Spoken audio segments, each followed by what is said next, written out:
우리 하나님 말씀 보겠습니다. 하나님 말씀 사사기서입니다. 사사기서 13장 1절부터 7절.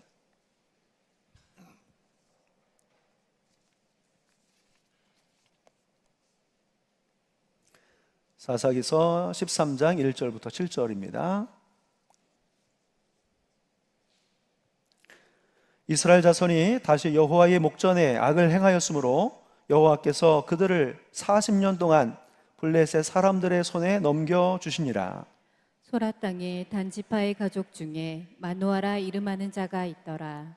그의 아내가 임신하지 못하므로 출산하지 못하더니 여호와의 사자가 그 여인에게 나타나서 그에게 이르시되 보라, 네가 본래 임신하지 못하므로 출산하지 못하였으나 이제 임신하여 아들을 낳으리니 그러므로 너는 삼가 포도주와 독주를 마시지 말며 어떤 부정한 것도 먹지 말지니라. 보라, 내가 임신하여 아들을 낳으리니 그의 머리 위에 삭도를 대지 말라. 이 아이는 태에서 나옴으로부터 하나님께 바쳐진 나실인이 됨이라. 그가 블레셋 사람의 손에서 이스라엘을 구원하기 시작하리라 하시니 이에 그 여인이 가서 그의 남편에게 말하여 이르되 하나님의 사람이 내게 오셨는데 그의 모습이 하나님의 사자의 용모 같아서 심히 두려움으로 어디서부터 왔는지를 내가 묻지 못하였고 그도 자기 이름을 내게 이르지 아니하였으며 그가 내게 이르기를 보라, 내가 임신하여 아들을 낳으리니 이제 포도주와 독주를 마시지 말며 어떤 부정한 것도 먹지 말라. 이 아이는 태에서부터 그가 죽는 날까지 하나님께 바쳐진 나실인이 됨이라 하더이다 하니라. 아멘.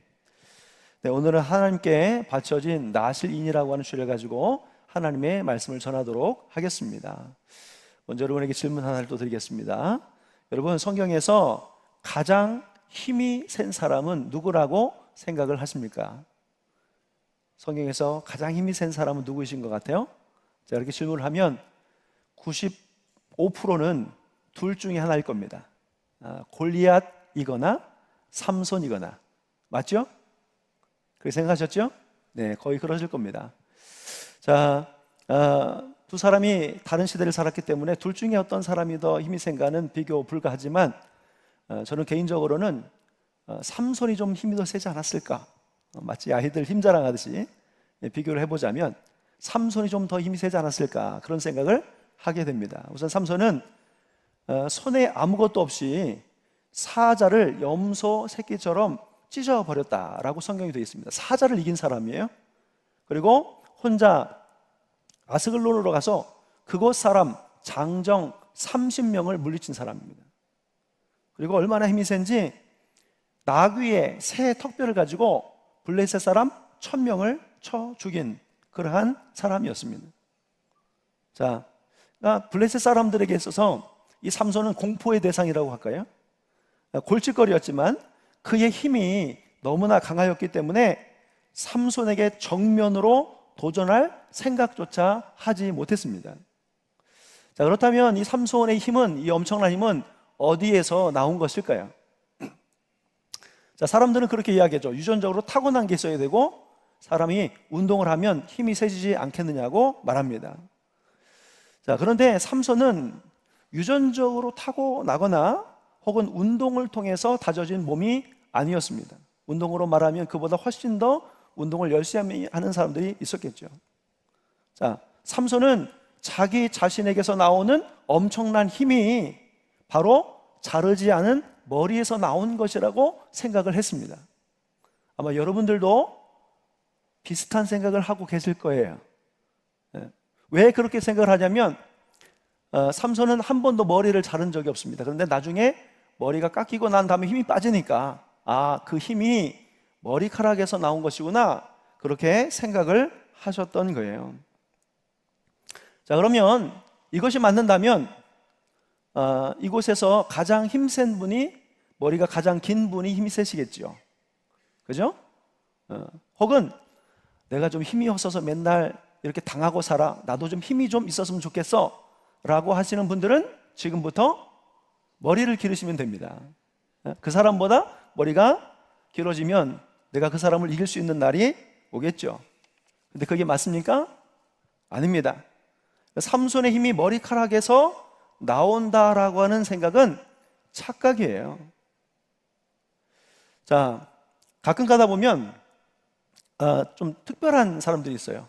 특별한 신념에 사로잡혀가지고 이 엉뚱한 생각을 하시는 분이 계셔요. 예전에 그 텔레비전에서 보니까 어떤 60대, 70대 정도 되시는 분이 나오셔서 내 뇌 속에 거미가 산다고 그렇게 말씀하시더라고요. 내 뇌 속에. 지금 여기에서 그 거미가 이쪽으로 옮겼다는 거예요. 자기가 간지럽다고 느꼈기 때문에. 그게 있을 수 있는 일입니까? 아니거든요. 근데 이분이 그렇게 생각한 이유는 뭐냐면 그분이 헛간에서 일을 하다가 머리가 간지러웠어요. 간지러움을 느꼈는데 와서 이 코를 풀어보니까 거기에서 이 거미 새끼의 시신 그런 게 좀 나왔나 봐요. 그래서 그때 머리가 간지러운 것이 그 거미가 들어가서 그런 거야. 이렇게 한번 생각하고 나니까 그 다음부터는 자기 뇌 속에 거미가 살고 있다고 생각한 거예요. 있을 수 없는 일이죠. 검사를 해봤더니 전혀 그것이 아니었습니다. 이상하게 사람이 살아가는 세상 속에서는 이상한 신념에 사로잡혀서 엉뚱한 생각을 하는 사람들이 있을 수 있습니다. 자, 여러분 힘은요 어디서 오는 것이냐면 모두가 다 하나님께로부터 오는 거예요. 어디서부터 와요? 하나님께로부터 오는 거예요. 우리의 힘은 하나님께로부터 오는 것이고 그 힘이 또 빠질 때가 있는 거예요. 자, 그런데 삼손처럼 그 힘이 어디서 오는지 모를 뿐입니다. 육체의 힘이건 뭐 권세건 하나님께로부터 온 것이라고 성경은 말씀하고 있어요. 자, 그런데 그러면 이 엄청난 힘을 하나님은 왜 삼손에게 주셨을까요? 하나님이 힘을 주실 때는요 이유가 있어요. 하나님이 힘을 주실 때는 목적이 있는 거예요. 오늘 이 말씀 통해서 함께 은혜를 나누기를 바랍니다. 여러분, 삼손은 특별한 하나님의 선택을 받고 태어났습니다. 오늘 말씀을 읽은 것처럼 마노아와 그 아내 사이에서 두 사이에 아이가 없었지만 하나님의 사자를 보내서 이러한 과정을 통해서 아이를 받을 것이니 이렇게 키워라 이렇게 말씀을 주셨어요. 그래서 임신하여 아들을 낳을 것이라고 알렸고 포도주와 독주를 마시지 말고 부정한 것을 먹지 말라 이렇게 말했습니다. 그리고 나중에 아내가 남편에게 와서 이야기할 때 태어나면서부터 받쳐진 나실인이 될 것이고 그가 블레셋 사람의 손에서 이스라엘을 구원하기 시작하리라 이렇게 말씀하셨어 라고 남편 마노아에게 이야기를 해줍니다. 그 이야기를 듣고 마노아가 어떤 반응을 보였냐면 하나님 앞에 먼저 기도했어요. 자, 그가 어떻게 기도했냐면 하나님의 사람을 우리에게 다시 오게 하사 우리가 그 낳을 아이에게 어떻게 행할지를 가르쳐달라 이렇게 기도합니다. 마노아가 그걸 믿었어요. 그 귀한 아들을 주시는데 우리가 어떻게 그 아이를 기르면 좋겠습니까? 라고 하나님 앞에 기도를 드린 거예요. 이렇게 삼손은 기도하는 부모들 사이에서 태어난 사람이었습니다. 그리고 그 아이가 태어나서 이름을 삼손이라고 지었을 때 그 뜻이 태양이라는 의미예요. 자, 아마도 그 부모가 이스라엘을 빛나게 할 존재 그렇게 되라고 축복하며 이름을 지어준 것 같아요. 그리고 자라매 여호와께서 복을 주셨고 여호와의 영이 그를 움직이기 시작했다라고 성경이 기록합니다. 삼손이 하나님의 사사로 부르심을 받고 사역을 시작한 거예요. 자, 하나님께서 왜 삼손에게 특별한 힘을 주셨을까요? 그리고 조금 이따 나오지만 이외 하나님께서 삼손을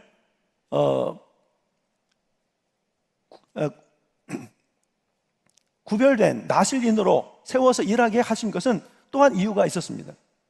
여러분, 그동안 이스라엘은 40년간 블레셋에 의해 고통을 받고 살고 있었어요. 자, 하나님은 억압받던 이스라엘을 구원하기 위해서 바로 삼손을 불러주신 거예요. 그리고 삼손이 사사로 부르심 받고 활동할 당시에 이스라엘의 영적 상태는 최악이었습니다. 사사시대가요 영적인 상태로 보면 가장 어두움의 시대였어요. 자, 사사기가 어떻게 시작하냐면 이렇게 시작을 해요. 여호수아가 죽은 후에 이렇게 나와요. 그러니까 여호수아가 누구죠? 모세의 후계자예요. 가나안의 정복 전쟁의 선두에서 지휘했던 지도자예요.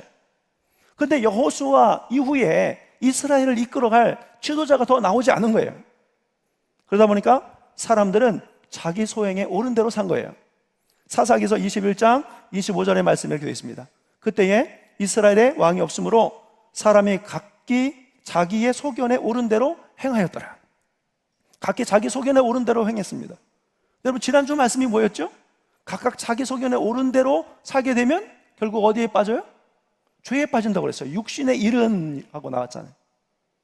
자, 이스라엘이 자기 소행에 옳은 대로 판단하고 행동하다 보니까 죄에 빠져 사는 거예요.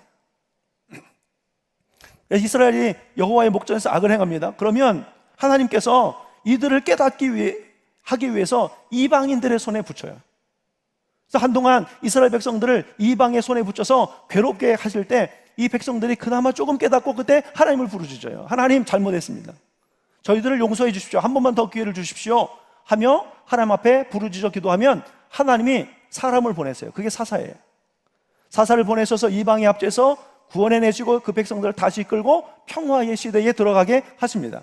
이 패턴이 사사기에는 계속 거듭이 되고 있어요. 자, 이런 이스라엘의 모습을 보면서 사실 우리의 모습을 봅니다. 우리는 어떻습니까? 자, 우리는 어때요? 우리도 비슷하지 않습니까?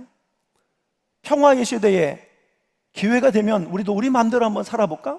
내가 원하는 거, 내가 하고 싶은 거 마음대로 하면서 살아볼까? 하다가 죄에 빠지고, 그래서 처한 어려움이 있으면 그제서야 깨닫고 하나님 앞에 나와서 회개하는 그런 우리들의 모습이 여전히 우리에게도 있잖아요. 이스라엘의 모습뿐만 아니라 우리들의 모습이 거기에 있는 거예요. 그러면 하나님이, 그 크신 사랑이 많으신 하나님이 사람을 보내시든 직접 하시든 그 문제를 해결해 주셔서 다시 평안케 해 주시지 않습니까? 그게 우리들의 모습이에요. 자, 그러나 삼손의 시대에는 뭐가 문제였냐면 40년 동안 블레셋의 통치를 받았지만 하나님 살려주세요라는 기도가 없어요. 하나님, 우리를 구원해 주세요라고 하는 기도가 없어요. 후에 삼손이 자기의 아내와 장인을 죽인 블레셋을 쳐 죽이고 에담 바위 틈에 머물러 있을 때 블레셋 사람들이 유다의 진을 치고 삼손을 잡으러 와요. 그때 유다 사람 3,000명이 에담 바위 틈에 내려가서 삼손에게 이렇게 이야기합니다. 동족이에요, 둘은. 너는 블레셋 사람이 우리를 다스리는 줄을 알지 못하느냐? 내가 어찌하여 우리에게 이같이 행하였느냐? 우리가 너를 결박하여 블레셋 사람에게 넘겨줄 것이다. 같은 동족인데도 보호해 주지 않아요. 너 때문에 우리가 죽게 생겼으니까 우리가 너를 내줄 거다, 이렇게 얘기해요. 이미 이 사람들은 뭐라고 얘기했습니까? 블레셋 사람이 우리를 다스리는 줄 알지 못하느냐? 이 사람들은 블레셋의 통치를 인정한 거예요. 거기서 벗어나고자 하는 마음이 없어요. 저항할 마음도 없어요. 그것 때문에 하나님 앞에 기도할 의지도 잊어버린 거예요. 그게 바로 이스라엘의 당시의 영적 상태였어요. 하나님은 이스라엘 백성들이 부르짖진 않았지만 이들을 구원하시고자 합니다. 가끔 보면 우리가 하나님의 이런 모습을 이해하기가 어려울 때가 있어요. 아니, 죄 가운데 있고 하나님 싫다고 떠났고 저버린 그 백성들에게 왜 그렇게 잘해주시는 거야? 다른 건 모르지만 우리는 이것 하나만큼은 알 수 있습니다. 그것은, 분명한 것은 하나님이 참으로 좋으신 분이라는 거예요. 우리 하나님은 참으로 좋으신 분이에요. 사랑이 참 많으신 분이에요. 우리 같으면 이스라엘 백성들 그냥 내버려두지 그렇게까지는 안 합니다. 근데 하나님은 다르신 거예요. 근데 우리에게도 하나님의 그런 성품이 필요합니다. 하나님을 닮아야 됩니다. 하나님의 그 사랑이 여러분 가운데도 있으시기를 축복합니다. 네. 자, 삼손은 나실린으로 부름을 받습니다. 나실린. 왜냐하면 이런 정도의 영적 상태에서 더 강한 리더십과 능력이 필요한 거예요. 더 거룩함이 필요한 거예요. 그래서 하나님이 삼손을 세우실 때 나실인으로 특별하게 구분하여 세우신 거예요. 여러분, 나실인은 어떤 사람이었습니까? 자, 성경에는 우리가 잘 알고 있는 3명의 나실인이 있어요. 누구죠? 사무엘이 있고요, 오늘 나오는 삼손이 있고요, 신약성에 가면 세례 요한이 있습니다. 자, 그 외에도 있지만 성경에 나오는 나실입니다. 자, 나실인이라고 하는 말은 구약성경 민수기 6장에서 온 개념으로 이렇게 되어 있습니다. 나지르라는 단어예요. 나지르. 히브리어 나지르에서 온 거예요. 그 의미는 성결함, 분리됨, 이런 의미를 가지고 있습니다. 자, 이는 하나님의 백성인 이스라엘 사람들 가운데서 특별히 자원해서 자신의 몸, 즉 존재 전체를 하나님 앞에 드리기로 서원한 사람을 일컬어 나지르라고 불렀어요. 자, 그리고 일반적으로 나실린 서약은 특정 기간 동안 유지되지만 경우에 따라 어떤 평생일 수도 있었습니다. 오늘 말씀에 나오는 삼손은 평생 나실인으로 살게 했어요. 이 나실인들에게는 꼭 세 가지를 지키게 했습니다. 민수기 6장 1절부터 같이 한번 읽어볼게요. 3절까지 같이 읽겠습니다. 시작. 여호와께서 모세에게 말씀하여 이르시되 이스라엘 자손에게 전하여 그들에게 이르라. 남자나 여자가 특별한 서원 곧 나실인의 서원을 하고 자기 몸을 구별하여 여호와께 드리려고 하면 포도주와 독주를 멀리하며 포도주로 된 초나 독주로 된 초를 마시지 말며 포도즙도 마시지 말며 생포도나 건포도도 먹지 말지니. 아멘. 자, 첫 번째로 뭐라고 되어 있습니까?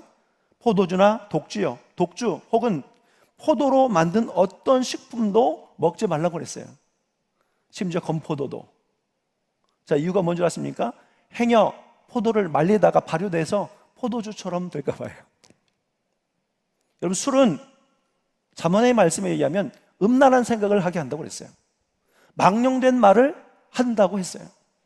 자, 건포도는 사치와 향락의 상징이기 때문에 이것을 먹지 않으므로 뭐에 빠지지 않게?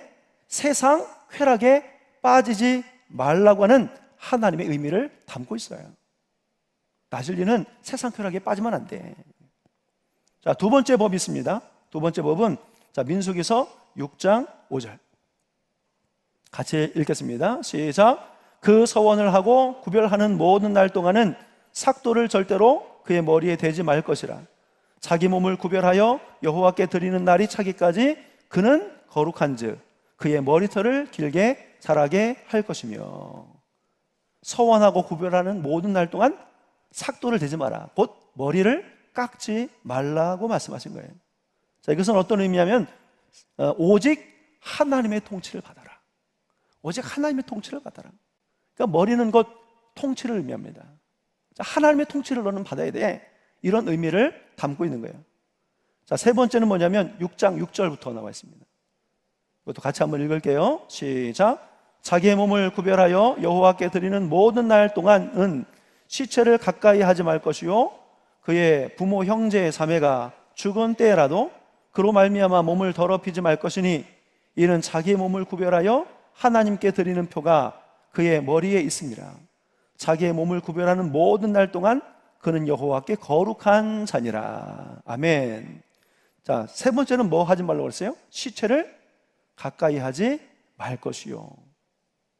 자, 이것은 하나님께 성결하라는 거예요. 부정한 것을 가까이 하면 그 부정이 옮는다고 생각했어요. 부정한 것을 먹으면 그 부정한 것이 내 안에 들어온다고 생각했어요. 그래서 부정한 것을 가까이 하면 더러워진다고 생각했어요. 그래서 이 말은 뭐냐면 하나님 앞에 성결한 모습을 보여라 라고 하는 의미를 가지고 있었던 거예요. 그러니까 나실인의 법에서 가장 중요한 것은 자기 몸을 구별하여 드리고 여호와께 거룩한 자로 살아야 한다는 것이었습니다. 자, 그러니까 삼손은 사사로 부름을 받았고 특별히 나실인으로 구분하여 하나님 채우게 하셨고 거기에 뭐를 더하셨어요? 엄청난 힘을 더하여 주셨습니다. 자, 삼손에게 굉장히 많은 것들을 하나님께서 허락하셨어요. 자, 어떻습니까? 자, 그러면 이제 삼손의 활약이 기대가 되지 않습니까? 자, 하나님께 능력도 받았고 또 하나님 앞에 나실인으로 또 사명자로 받았으니 삼손이 어떻게 활약을 할까? 굉장히 큰 기대가 됩니다. 자, 그런데 삼손의 활약이 시작되는 14장을 열자마자 우리는 이런 생각을 하게 돼요. 삼손이 하나님의 부르심을 받은 자 맞아? 하나님이 보내신 자 맞아? 사사가 맞아? 나실인이 맞아? 이러한 의구심이 들게 돼요. 먼저 삼손은 딥나로 내려가서 블레셋 딸들 중에 한 여자를 아내로 삼겠다고 부모에게 일방적으로 통보합니다. 여러분, 결혼할 때 자녀분들이 와서 일방적으로 내가 좋아하는 사람이니까 결혼하겠습니다. 상의가 아니라 통보를 하면 부모의 마음이 어떨까요? 부모의 마음이 안 겪어봐서 잘 모르실 수도 있지만 안 좋을 것 같습니다. 그래도 먼저 와서 말씀을 드려야죠. 자, 그 이야기를 듣고 마노아가 뭐라고 했습니까? 블레셋, 할례받지 않은 블레셋 사람이어야 하니 만류했어요. 자, 그런데도 삼손은 그 말을 듣지 않습니다. 단지 그가 내가 그 여자를 좋아하니까 아내로 삼겠다는 거예요. 다른 영어 번역 성경에서는 그 여자가 나를 즐겁게 해주니까 내가 그 여자를 아내로 삼겠다고 이렇게 번역을 해놨어요. 자, 어떤 면에서 삼손을 즐겁게 해줬는지 모르겠지만 그것도 좀 이상해요. 자, 그리고 또 어떤 일이 있었냐면 삼손이 그 부모와 함께 딥나를 내려가던 중에 길에서 사자를 만납니다. 자, 삼손은 하나님 주신 능력으로 그 사자를 손쉽게 제압을 합니다. 그리고 나중에 그 사자의 몸에 있는 벌꿀도 취합니다. 자, 그런데 이게 왜 문제가 되고 이상한 거예요? 나실리는 뭐를 가까이 하면 안 돼요? 시체를 가까이 하면 안 돼요. 시체를, 죽은 사자의 시체를 가까이 했어요. 자, 이후에도 삼손은 수많은 사람들을 죽입니다. 또 나귀의 세턱뼈로 1000명을 죽이는데 원어 성경에 보면 세턱뼈가 뭐냐, 새라는 말이 피 묻은이라고 되어 있어요. 그 뼈에 아직 피가 묻어 있다는 건 뭐예요? 시체라는 거예요. 가까이 했어요. 나귀의 시체를 가까이 한 거예요. 삼손은 시체를 가까이 하면 안 된다라고 하는 나실인의 법을 여러 번 어기게 되었습니다. 자, 이제 삼손이 잔치를 베풀어요. 자신의 결혼식을 위해 친구들과 7일 이상 잔치를 한 것으로 기록되어 있습니다. 그 잔치 기간에 술을 마셨을까요? 안 마셨을까요? 잔치에 꼭 필요한 것이 바로 술입니다. 술은 흥을 돋구고 사람들의 긴장을 풀어주면서 잔치에서 빠지지 않는 그러한 음식이었어요. 게다가 누구를 만나고 있어요? 친구를 만나고 있어요. 자, 삼손은 술을 입에 대지 않았을까요? 시체를 가까이 하지 말라는 하나님의 법을 쉽게 어긴 것을 보면 술을 절대로 마시지 않았을 것이라고 하는 믿음이 가지 않습니다. 마셨을 거예요. 나중에 가사에 가서 기생에게 빠졌어요. 그 이후에 소래 꼴짝이에 들릴라라고 이름하는 여인에게 빠져 있을 때도 술의 유혹은 있었을 거예요. 그걸 다 물리쳤을까요? 못했을 것 같습니다. 삼손은 포도주와 독주를 마시지 말라고 하신 나실인의 법을 또 저버린 거예요. 삼손은 이렇게 점점 사망의 음침한 골짜기로 빠져들어가고 있습니다. 그리고 결국 하나 남은 나실인의 법인 머리를 깎지 말라 하신 말씀도 어겼어요. 물론 이것은 본인이 직접 깎은 것은 아니지만 누구에서 깎인 것이지만 그 책임을 피할 수가 없는 것이었어요. 자, 그러니까 삼손은 나실린에게 금기시된 3가지 법을 모두 다 범하게 되었습니다. 자, 그리고 그 순간부터 곧바로 삼손의 몸에서 힘이 빠졌어요. 약해져서 보통 사람들처럼 되어버렸어요. 여러분, 삼손에게 있어서 힘은 어떤 의미였습니까? 삼손을 대표하는 말이었고, 삼손의 정체성이었고, 삼손의 무기였고 능력이었고 전부였어요. 그러나 이 모든 것을 한순간에 다 잃어버리게 된 거예요. 성경은 그 이유에 대해서 이렇게 말씀하고 있습니다. 사사기서 16장 20절에 여호와께서 이미 자기를 떠나신 줄을 깨닫지 못하였더라. 자, 그 힘이 어디에서 온 거라고요? 여호와께로부터 온 거예요. 다시 말씀드리지만 머리가 길면 힘이 세지지 않습니다. 힘 세지려고 머리 기르지 마세요. 그러지 않습니다. 하나님이 계시다가 떠나니까 힘도 같이 떠나간 거예요. 여호와께서 삼손을 떠나니까 삼손은 이제 아무것도 아니에요. 사명을 잃어버린 삼손. 하나님께서 사사로서의 사명을 감당하라고 힘을 주셨는데, 그 사명을 감당하라고 나실인이 되게 하셨는데 그 모든 것들을 다 저버린 거예요. 하나님 앞에 거룩하지 못하니까 주셨던 힘의 능력까지도 하나님께서 동시에 가져가신 거예요. 저는 이 말씀을 통해서 깨닫길 원합니다. 하나님께서요, 우리로 사명자로 부르셨을 때 그냥 맨몸으로 맨입으로 그 일을 하게 하시지 않아요.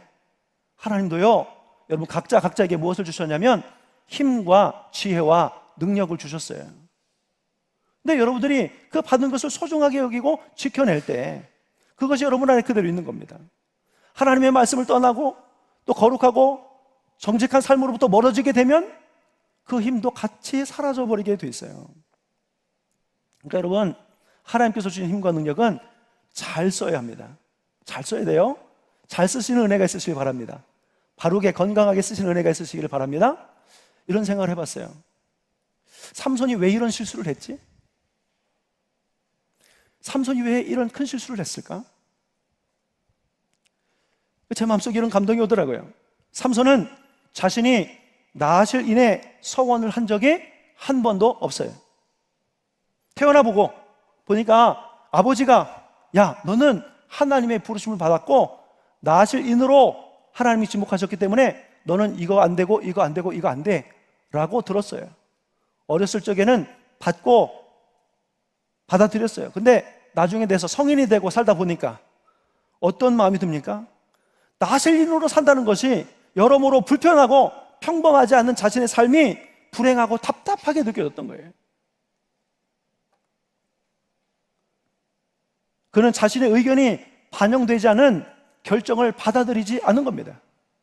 그래서 어떻게 보면 하나님이 하지 말라고 한 것을 더한 거예요. 술과 여자, 쾌락, 자신의 기분에 따라 감정을 따라 거침없이 행동하면서 자신의 감정을 표출하고 반항하듯이 행동한 거예요.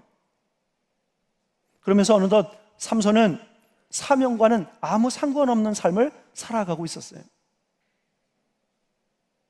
자, 그런데 어떻습니까? 삼손은 하나님이 함께 하실 때 두려움이 없고 거칠 것이 없었어요. 그러나 사명을 잃어버리고 여호와께서 떠나가시니 불행이 찾아왔습니다.